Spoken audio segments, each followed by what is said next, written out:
नमस्कार, आप देख रहे हैं VOH न्यूज।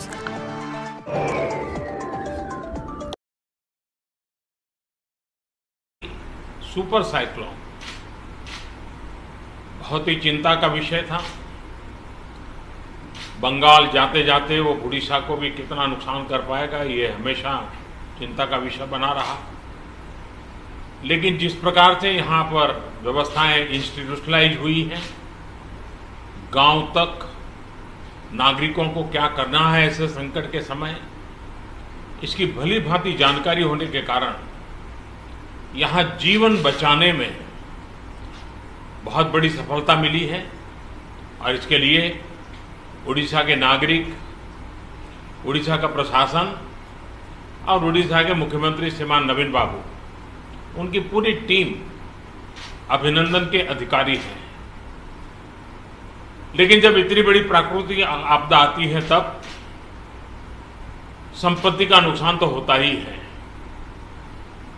पश्चिम बंगाल की तुलना में उड़ीसा में उतना नुकसान नहीं हुआ है, लेकिन जाते जाते भी वो पूंछ पटक करके तो जाता ही है ऐसे प्रकार का संकट। और इसलिए हाउसिंग में, एग्रीकल्चर में, पावर में, कम्युनिकेशन में, इंफ्रास्ट्रक्चर में जो नुकसान हुआ है, तो मैंने आज पूरा डिटेल रिव्यू लिया है। राज्य सरकार ने भी विस्तार से मेरे सामने सारी बातें रखी हैं। यहाँ की सरकार की व्यवस्था की तरफ से बहुत ही जल्द उसका आकलन करके रिपोर्ट भारत सरकार को मिलेगी।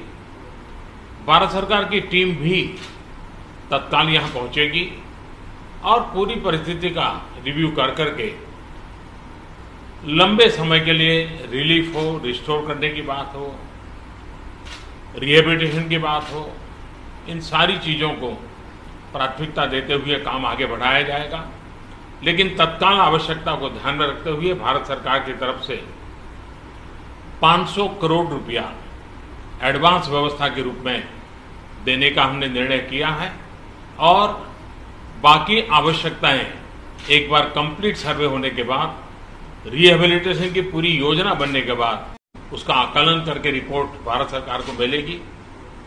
भारत सरकार की टीम भी तत्काल यहाँ पहुंचेगी और पूरी परिस्थिति का रिव्यू कर करके लंबे समय के लिए रिलीफ हो, रिस्टोर करने की बात हो, रिहेबिलिटेशन की बात हो, इन सारी चीज़ों को प्राथमिकता देते हुए काम आगे बढ़ाया जाएगा।